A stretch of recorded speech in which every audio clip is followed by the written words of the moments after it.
Hello friends, welcome to study group Pathshala. मैं अभिलाष और आज की क्लास काफ़ी ज़्यादा इंपॉर्टेंट होने वाली है। इसमें हम डिस्कस करेंगे एक इंपॉर्टेंट ऐसे को ये होगा strategy for new India at 75। ठीक है, काफ़ी ज़्यादा इंपॉर्टेंट टॉपिक हो सकता है आप सभी के लिए। इसको आप जरूर तैयार कर लेना और इसके रिलेटेड जितने भी इंपॉर्टेंट टॉपिक्स हैं वो सभी आपको इसकी प्लेलिस्ट में मिल जाएंगे। उसको आप जाके देख सकते हो, कवर कर सकते हो, राइट। और इसके साथ ही साथ फ्रेंड्स आप इन बुक्स को ले सकते हो जो आपको ऐसे, प्रेसी और कॉम्प्रिहेंशन तीनों के लिए मिल जाएगी। यहाँ पर आपको 100 प्लस ऐसे के टॉपिक्स मिल जाएंगे जो मोस्ट इंपॉर्टेंट है, इनको आपको जरूर तैयार करना है। विद इन वर्ड लिमिट आपको सारे टॉपिक्स मिलेंगे अराउंड 400 वर्ड्स में। लेटेस्ट पैटर्न पर मिलेंगे और लोएस्ट कॉस्ट में आपको बुक्स मिल जाएंगी। 60 प्लस आपको प्रेसी के सेट्स और कॉम्प्रिहेंशन के सेट्स मिल जाएंगे जिसको आप प्रैक्टिस कर सकते हो। और एडिशनल आपको 30% डिस्काउंट भी मिल जाएगा। तो डिस्क्रिप्शन में दोस्तों लिंक दिया गया है, वहां से जाके डिस्काउंटेड रेट्स पे इन बुक्स को आप ले सकते हो और अपनी प्रिपरेशन को और भी बेहतर तरीके से कर सकते हो। राइट फ्रेंड्स, तो चलिए शुरू करते हैं आज की क्लास को। लेट्स स्टार्टिंग हम लोग यहाँ पे करेंगे इंट्रोडक्शन से। लिखना कैसे ये देख लेते हैं। तो शुरुआत यहाँ पे आप कर सकते हो। The New India at 75 is a path-breaking initiative which envisions how India should be in her 75th year of independence and seeks to bring together all stakeholders including the industry, government, institutions, community groups and individuals to translate the vision into a reality। ठीक है, यहाँ पे आप इस तरह से लिख सकते हो, शुरुआत कर सकते हो। न्यू इंडिया एट 75 के एक पाथ ब्रेकिंग इनिशिएटिव्स है जिसमें बेसिकली ये इन्विज़न किया गया है कि किस तरह से इंडिया जो है अपने 75th ईयर ऑफ इंडिपेंडेंस पे किस तरह से होगा। ठीक है, इसमें जितने भी स्टेक होल्डर्स हैं, चाहे वो इंडस्ट्री हो, गवर्नमेंट हो, इंस्टीट्यूशंस हो, कम्युनिटी ग्रुप्स हो या फिर इंडिविजुअल्स हो, इन सभी का किस तरह से, ये सभी कैसे एक तरह से हेल्प करेंगे जो विज़न है हमारा उसको रियलिटी बनाने में। राइट, तो इस तरह से यहाँ पे शुरुआत आप कर सकते हो इसके बाद देखो, strategy for new India by NITI Aayog replaced 5 year plans with the aim to accelerate economic growth to 9 to 10% and to achieve UN sustainable development goals. ठीक है, यहाँ पे आप बता सकते हो जो स्ट्रेटजी है न्यू इंडिया की, ये नीति आयोग द्वारा इसको बनाया गया है और इसको रिप्लेस किया गया 5 ईयर प्लान से, जिसका एम यही है कि जो इकोनॉमिक ग्रोथ है उसको 9 से 10% तक बढ़ाया जा सके। राइट, और साथ ही साथ यूएन के सस्टेनेबल डेवलपमेंट गोल्स को भी अचीव किया जा सके। इसके बाद देखते हैं आगे। The 41 chapters under the document have been merge under 4 sessions: drivers, infrastructure, inclusion and governance. ठीक है, यहाँ पे आप बता सकते हो जो 41 चैप्टर्स हैं इसके इस डॉक्यूमेंट के अंतर्गत वो बेसिकली मर्ज किए गए इस तरह से 4 सेशंस में, जिसके अंतर्गत ड्राइवर्स, इंफ्रास्ट्रक्चर, इंक्लूजन और जो है गवर्नेंस, ये चारों फैक्टर्स को इंक्लूड किया गया है। राइट, तो इस तरह से इंट्रोडक्शन में आप यहाँ पे लिख सकते हो इसके बारे में। इसके बाद दोस्तों आगे बढ़ते हैं। India is on its way to celebrate its 75th independence day on 15 August 2022। ठीक है, 15 अगस्त 2022 को जो इंडिया है वो अपना 75th इंडिपेंडेंस डे सेलिब्रेट करेगा। The past 75 years took India from a poverty-stricken, uneducated country to become one of the greatest pioneers in space technology and pharmaceuticals। ठीक है, यहाँ पे आप बता सकते हो कि पास्ट 75 ईयर्स में हम एक तरह से पावर्टी स्ट्रिकन अनएजुकेटेड कंट्री से one of the greatest pioneer space technology में और फार्माक्यूटिकल्स में आगे बढ़े हैं। However after 75 years some issues are left out of fixing or are being handled in a careless manner।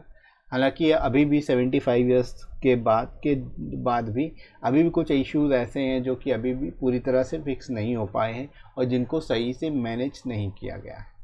Right, India is set to become a $5 trillion economy by 2025 but it's per capita income is among world's lowest.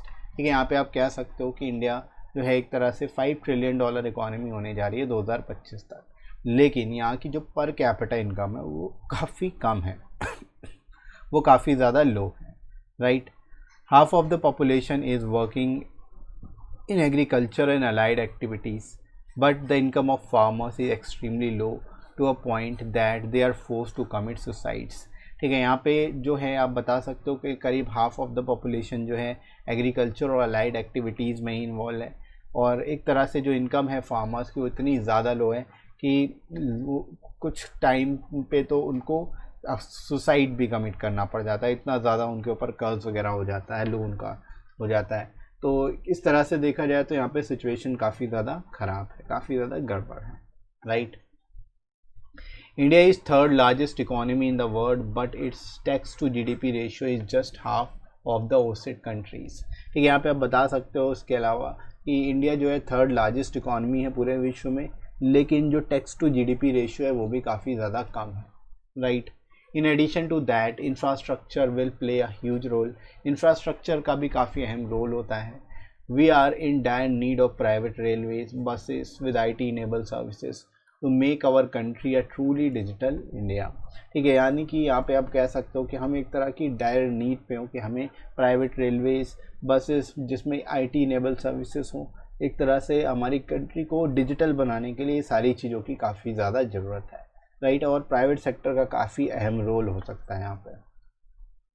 Also, India needs to include all its citizens into healthcare services via Ayushman Bharat scheme, educating them via Sarv Shiksha Abhiyan and provide them shelter via PM Awas Yojana। ठीक है, यहाँ पे आप इस तरह से government की schemes के बारे में बता सकते हो कि इंडिया को अपने सिटीजन्स को और भी चीज़ों से जोड़ना है, चाहे वो हेल्थ केयर सर्विसेज हो आयुष्मान भारत स्कीम के माध्यम से, एजुकेट करना हो सर्व शिक्षा अभियान के माध्यम से, या फिर उनको शेल्टर देना हो PM आवास योजना के माध्यम से। Moreover to make the above targets we need strong and effective governance. ठीक है, मतलब एक तरह से इन टारगेट्स को अचीव करने के लिए हमें स्ट्रॉन्ग और इफेक्टिव गवर्नेंस की ज़रूरत होगी, right. The focus is to improve the policy environment so that the contribution of private investors and stakeholders can be diverted to mainstream to achieve the goals set out for New India 2022। ठीक है, यहाँ पे आप कह सकते हो एक तरह से कि जो फोकस होना चाहिए वो पॉलिसी इन्वायरमेंट पे होना चाहिए, ताकि जो कंट्रीब्यूशन है प्राइवेट इन्वेस्टर्स और स्टेक होल्डर्स का उनको इस तरह से डाइवर्ट किया जाए मेन स्ट्रीम में, ताकि हम अपने गोल्स भी अचीव कर सकें जो हमारे न्यू इंडिया 2022 के हैं, राइट। तो इस तरह से यहाँ पे आप इसमें इलेबोरेट कर सकते हो। इसके अलावा alarming features such as mining, railway valley projects, infrastructure projects, tourism and agriculture are included in this strategy. ठीक है, यहाँ पे आप ये बता सकते हो जो अलार्मिंग फीचर्स हैं, चाहे वो माइनिंग हो, रिवर वैली प्रोजेक्ट्स हो, इंफ्रास्ट्रक्चर प्रोजेक्ट्स हो, टूरिज्म हो या एग्रीकल्चर, इन सभी को भी इसमें इंक्लूड करने की ज़रूरत है, right. With all this we have to limit environmental damage. There is an urgent need to conserve non-forest ecosystems such as grassland, wetlands, mountains and deserts। ठीक है, यहाँ पे आप ये बता सकते हो कि साथ ही साथ क्या करने की ज़रूरत है, जो इन्वायरमेंटल डैमेज है उसको कम करने की ज़रूरत है, उसको लिमिट करने की ज़रूरत है। ठीक है, एक तरह से एक अर्जेंट नीड की तरह इसको देखा जाना चाहिए, ताकि जो नॉन फॉरेस्ट इकोसिस्टम है उसको भी हम कंजर्व कर सकें, जैसे कि ग्रासलैंड है, वेटलैंड्स है, माउंटेन्स हैं, डेजर्ट्स हैं, right. We need to learn from the many alternatives initiatives for food, water, energy, etc. which show the way to more just and sustainable livelihoods and way of living। ठीक है, यानी कि एक तरह से हमें इसके अल्टरनेटिव्स देखने की ज़रूरत है, इस तरह के अल्टरनेटिव्स इनिशिएट करने चाहिए, चाहे वो फूड हो, वाटर हो या एनर्जी हो, इन चीज़ को लेके कि और भी ज़्यादा बेहतर तरीके से हम उनका उपयोग कर सकें और सस्टेनेबल तरीके से हम लाइवलीहुड भी अपनी जो है कमा पाएँ, साथ ही साथ वे ऑफ लिविंग भी हमारी बेटर हो, सारी चीज़ें एक तरह से बैलेंस्ड होके चल सकें, राइट। तो इस तरह से यहाँ पे जो है चीज़ों को मैनेज करने की ज़रूरत है, राइट। इसके बाद दोस्तों फाइनली हम लोग मूव करते हैं कंक्लूजन की ओर। यहाँ पे लिखना कैसे ये देख लेते हैं। Being one of the most populous country of the world it is a little bit tough but not impossible to change. ठीक है, यानी कि हम हालांकि बहुत ही मोस्ट पॉपुलस कंट्रीज़ में से एक हैं, हमारे लिए ये थोड़ा सा टफ हो सकता है लेकिन इम्पॉसिबल नहीं है कि हम अपने में बदलाव ना ला पाएँ। We need proper utilization of human capital in the direction of all round development of our country। ठीक है, हम एक तरह से प्रॉपर यूटिलाइजेशन कर सकते हैं ह्यूमन कैपिटल का और एक तरह से सही डायरेक्शन में और ऑल राउंड डेवलपमेंट के लिए अपनी कंट्री को बेहतर बना सकते हैं, राइट। इसके लिए क्या करने की ज़रूरत है कि जन भागीदारी होनी चाहिए, balance development public private partnership lies at the core of the strategy for new India initiatives. ठीक है, जैसे कि इसमें इंक्लूड किया ही गया है जन भागीदारी, जो है लोगों का जो है एक तरह से भागीदारी होनी चाहिए, इन्वॉल्वमेंट होनी चाहिए। साथ ही साथ बैलेंस डेवलपमेंट को भी देखा गया है, पब्लिक प्राइवेट पार्टनरशिप को भी। ये सभी जो है कोर है एक तरह से जो हमारी स्ट्रेटजी है न्यू इंडिया इनिशिएटिव की, right. If the above problems are addressed and vision for strategy for new India at 75 is fulfilled, India can truly evolve as a super power. ठीक है, यहाँ पे आप कह सकते हो इस तरह से कि अगर जो भी अबव प्रॉब्लम्स हैं उनको अगर प्रॉपर तरीके से एड्रेस कर लिया जाता है और जो विज़न है strategy for new India at 75 का, इसको अगर फुलफ़िल कर लिया जाता है तो हमारी जो कंट्री है वो एक तरह से एक सुपर पावर की तरह इमर्ज हो पाएगी, इवॉल्व हो पाएगी, राइट। तो इस तरह से दोस्तों इसको आप लिख सकते हो इस टॉपिक को बेस्ट तरीके से। और आई होप आप लोग समझ आ गया होगा लिखना कैसे है, एग्ज़ाम में अगर ये टॉपिक पूछा जाता है तो कैसे लिखोगे, राइट। तो इसी तरह से आप बाकी के टॉपिक्स भी तैयार कर लेना। साथ ही साथ आप लोग टेलीग्राम चैनल को ज्वाइन कर सकते हो, इस पर आपको सारी इंपॉर्टेंट पीडीएफ्स और क्लासेस की नोटिफिकेशन भी मिल जाएगी। साथ ही साथ ये वीडियो आपको कैसा लगा कमेंट करके जरूर बताइएगा।